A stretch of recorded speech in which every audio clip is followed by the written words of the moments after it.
नमस्कार, तुम्ही पाहत आहात बोल बिंदास यूट्यूब चॅनल। वाल्मिक कराड पवनचक्की कंपनीकडून 2 कोटी रुपयांची खंडणी मागितल्याच्या प्रकरणात सध्या सीआयडीच्या कोठडीत आहे। या प्रकरणामुळे कराड मोठ्या तणावाखाली आहे, ज्यामुळे त्याला झोपेचा त्रास होतोय आणि त्याचे डोळे लालसर झाले असल्याचे सांगितले जात आहे। डॉक्टरांनी बुधवारी संध्याकाळी त्याची तपासणी केली असून नेत्रतज्ञांनीही औषधोपचार केले आहेत। अधिक जागरण व तणावामुळे अशी समस्या उद्भवू शकते असे तज्ञांनी स्पष्ट केले आहे। खंडणी प्रकरणातील मुख्य आरोप। वाल्मिक कराडवर आरोप आहे की त्याने विष्णू चाटेच्या मोबाईलवरून पवनचक्की कंपनीच्या अधिकाऱ्यांना धमकी देऊन खंडणी मागितली। या संदर्भातील कॉल रेकॉर्डिंग सीआयडीच्या हाती लागल्याचे सांगितले जात आहे। या प्रकरणामुळे कराडची अडचण आणखी वाढली आहे। त्याचबरोबर संतोष देशमुख हत्या प्रकरणाशीही कराडचा थेट संबंध असल्याचे संशय वाढला आहे। संतोष देशमुख हत्या प्रकरणातील धक्कादायक खुलासे। बीडमधील मस्ताजोग येथील सरपंच संतोष देशमुख यांच्या हत्येमुळे राज्यभरात खळबळ माजली आहे। या प्रकरणात एसआयटीने केलेल्या तपासानुसार मुख्य आरोपी सुदर्शन घुले याने पवनचक्की कंपनीच्या सुरक्षा रक्षकावर हल्ला करण्याआधी कराडला फोन केला होता। तसेच घुलेने सरपंच देशमुख यांच्याशी झालेल्या वादानंतर पुन्हा कराडशी संपर्क साधल्याचे तपासात समोर आले आहे।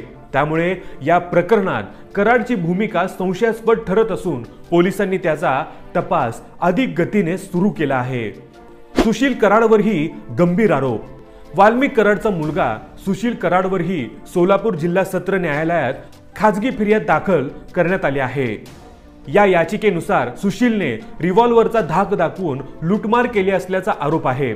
सुशील व त्याच्या साथीदारांनी एका मॅनेजरच्या घरात घुसून मालमत्ता आणि सोनं बेकायदेशीरपणे ताब्यात घेतल्याचे नमूद करण्यात आले आहे। त्यामुळे कराड कुटुंबावरील आरोपांची मालिका वाढत चालली आहे। खंडणी प्रकरणातील पुरावे। सीआयडीने कराडने दिलेल्या धमकीचे रेकॉर्डिंग प्राप्त केले आहे, ज्यामध्ये त्याने पवनचक्की कंपनीच्या अधिकाऱ्यांना काम थांबवण्याची धमकी दिली होती। कराडने विष्णू चाटेच्या फोनवरून ही धमकी दिली होती। यातील कॉल रेकॉर्डिंग आणि अन्य पुरावे सध्या तपासासाठी फॉरेन्सिक प्रयोगशाळेत पाठवले गेले आहेत। तसेच कराड व चाटे यांच्या आवाजाचे नमुनेही घेतले आहेत, जे भविष्यात निर्णायक ठरू शकतात। संतोष देशमुख हत्या प्रकरणातील राजकीय प्रतिक्रिया। या हत्याकांडामुळे मराठा समाजाने बीडमध्ये जनआक्रोश मोर्चा काढला असून राजकीय वर्तुळातही याचे तीव्र पडसाद उमटले आहेत। राष्ट्रवादी पक्षाचे अजित पवार यांनी संतोष देशमुख यांच्या कुटुंबाला सहानुभूती देत त्यांच्या कुटुंबाला आर्थिक मदत आणि नोकरीची मागणी केली आहे। मानवाधिकार आयोगाची चौकशी। संतोष देशमुख हत्याकांड प्रकरणाची चौकशी राष्ट्रीय मानवाधिकार आयोगाकडेही सोपवण्यात येणार आहे। बजरंग सोनवणे यांनी आयोगाच्या सदस्यांना भेटून या प्रकरणात न्याय मागितला आहे। दिल्लीहून आयोगाचे पथक लवकरच बीडमध्ये येऊन तपास सुरू करणार असल्याची माहिती समोर आली आहे। सीआयडीच्या तपासाची गती। सीआयडीने सध्या वाल्मिक कराड भोवती कायद्याचा फास आवळण्यास सुरुवात केली आहे। कराडने खंडणी मागण्यासाठी केलेल्या कॉलचे तपशील सापडले असून तपास अधिक गतिमान करण्यात आला आहे। विष्णू चाटेच्या फोनवरून धमकीचे कॉल केल्याचा आरोप असलेला मोबाईल मात्र अद्याप सापडलेला नाही। हा फोन मिळाल्यास तपासात मोठा ब्रेक थ्रू मिळू शकतो अशी शक्यता वर्तवली जात आहे। सध्याच्या घडामोडींमुळे बीड प्रकरणाला वेगळं वळण मिळालं आहे।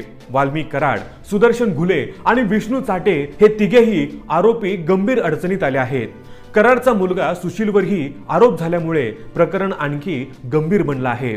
तपास यंत्रणा या प्रकरणाचा सखोल तपास करत असून लवकरच आरोपींना न्याय मिळण्याची अपेक्षा आहे। यावर तुम्हाला काय वाटतं? तुमचं मत काय आहे? कमेंटमध्ये आम्हाला नक्की सांगा आणि अशा महत्त्वाच्या राजकीय घडामोडींचं ताजं अपडेट मिळवण्यासाठी आमच्या चॅनलला सबस्क्राइब जरूर करा। धन्यवाद।